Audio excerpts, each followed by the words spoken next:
जो अलविदाई लेटर यांशी ने 1991 में मैजिक बॉक्स में डाला था वो 2026 में शिंजू को मिल गया है। पहले तो सिक्योरिटी गार्ड उस लेटर को जलाना चाहता था, लेकिन शिंजू ने उसे रोका क्योंकि ये लेटर उसके डैड को ढूंढने में हेल्प कर सकता है। पुलिस ने शिंजू को पब्लिक सिक्योरिटी ब्यूरो बुला लिया। वहां एक ऑफिसर ने इसे हिला देने वाली खबर दी कि इसके फादर 20 साल पहले ही जेल में मर चुके हैं। यहां हम ये बात कहना चाहेंगे कि लव लेटर की वजह से फ्यूचर थोड़ा चेंज हो गया है। शायद इसी वजह से शिंजू के डैड 2026 के टाइमलाइन में मिसिंग हैं। ऐसा इसलिए कि जब ओल्ड लीशन ने यांशी को लव लेटर भेजा तो तभी डेस्टिनी चेंज हो गई। टाइम ट्रेवल में अगर पास्ट चेंज हो जाए तो उसका असर फ्यूचर पे पड़ता है।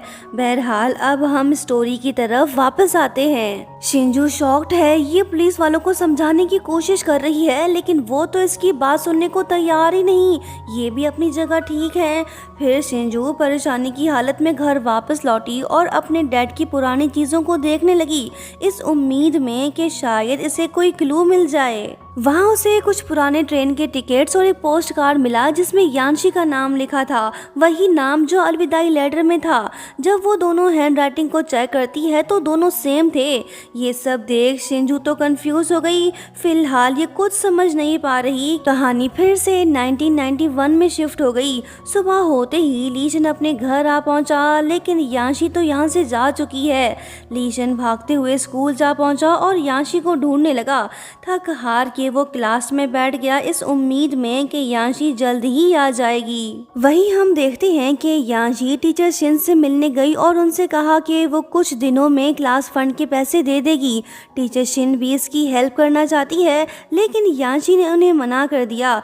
इसे बस कुछ समय चाहिए ताकि ये क्लास फंड के पैसे जमा कर सके। उधर दूसरी तरफ बदमाश आलू चैन नहीं सुधरा। ये यांशी के अगेंस्ट बकबक किए जा रहा है। लीशन को आया गुस्सा। इसने उसका गिरबान पकड़ लिया। कहने लगा कि अबे क्या बोला, फिर से बोल। आलू चैन की जान ही निकल गई। डरता भी है और मस्ती करता भी है। यांशी भी क्लास में आ पहुंची। इसे सही सलामत देख लीशन के दिल को सुकून मिला। ये खामोश होकर बैठ गया। एक और मुसीबत, यांशी के डैड स्कूल आ पहुंचे। जब एक क्लासमेट ने यांशी को ये बात बताई वो तो दौड़ पड़ी। लीशन भी इसके पीछे पीछे। यांशी के डैड एक शकी और बेहुदा आदमी हैं। वो सीधा स्कूल के अंदर घुसा और तमाशा करने लगे।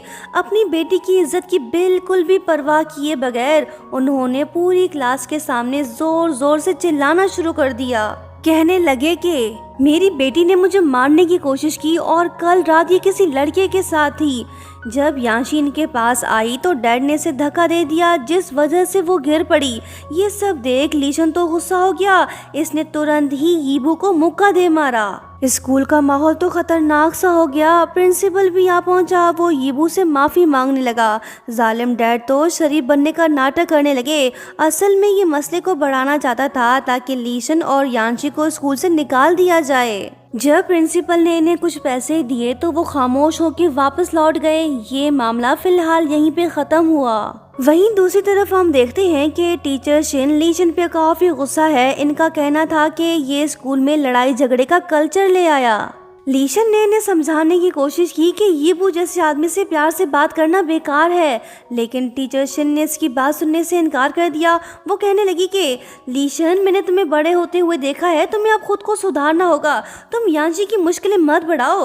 तुम्हें पुराने स्कूल से भी निकाल दिया गया था, सो तुम्हारा ये लास्ट चांस है। लीशन बोला कि सॉरी मैम, आप भले ही मुझे स्कूल से निकाल दें, लेकिन प्लीज़ यांशी के अगेंस्ट कोई एक्शन ना लें। उसकी कोई गलती नहीं।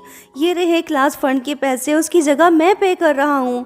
टीचर शिन इमोशनल होकर बोलने लगी कि ठीक है बैड बॉय, जाओ मेरी नज़रों से दफ़ा हो जाओ, मैं तुम्हें सस्पेंड कर रही हूँ। लीशन क्लास में लौट आया। जाने से पहले ये गुस्से वाली नज़रों से आलू चैन की तरफ देखने लगा ताकि इसकी गैर मौजूदगी में वो यांशी को तंग ना करे। इसने अपना बैग उठाया और चल दिया। जब यांशी को ये बात पता चली तो वो फौरन ही टीचर शिन के पास जा पहुंची और उनसे पूछने लगी कि मैडम, लीशन ने तो कुछ गलत नहीं किया, फिर आपने उसे क्यों एक्सपेल किया?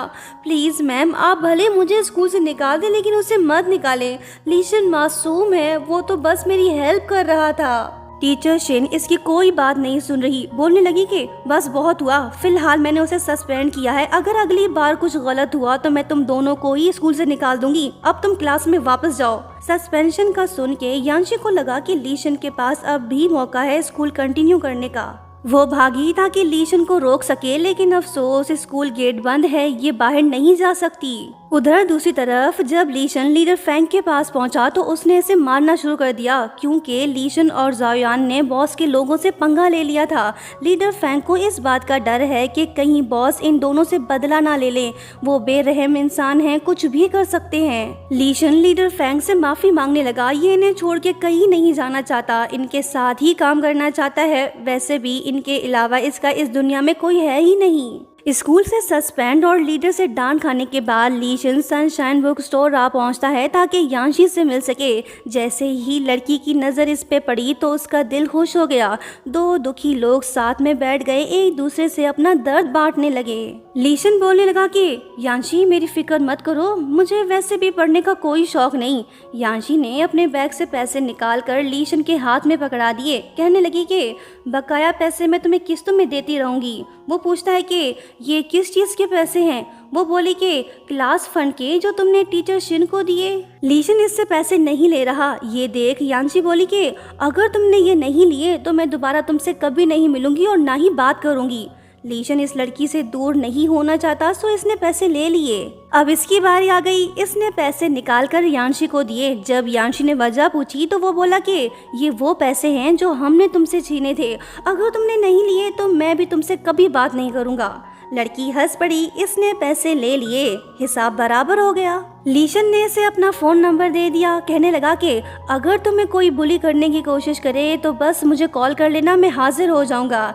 ये दिल छूने वाली बात सुन के यांशी तो हैरान रह गई, कोई है जिसे इसकी फिक्र है, ये लड़का सच में कितना अच्छा है ना। म्यूजिक भी चालू हो गया, दोनों एक दूसरे को देखने लगे। नेक्स्ट सीन में हम देखते हैं कि लीशन ने वो लव लेटर जोड़ लिया जो फ्यूचर से आया था। अब ये बात इसे तो नहीं पता, लेकिन ये पता लगाना चाहता है कि आखिर इसकी हैंड राइटिंग में ये लेटर किसने लिखा है। देखते हैं इसे मैजिक मेल बॉक्स के बारे में पता चल पाता है या नहीं। उधर दूसरी तरफ यांशी बेफिक्र होकर अपना होमवर्क कर रही है, जब लीशन इसके साथ तो फिक्र की क्या बात, लड़का भी हाथ में डंडा लिए इसके घर के बाहर खड़ा है ताकि लड़की को प्रोटेक्ट कर सके। लीशन पूरी रात पहरा देता रहा और यांशी को ये बात पता भी ना चली। दोस्तों नेक्स्ट पार्ट काफ़ी इंटरेस्टिंग होगा, तो देखना मत भूलना। लाइक शेयर सब्सक्राइब और हाँ प्यारा सा कमेंट करते हुए जाना। Thank you so much for watching, bye bye.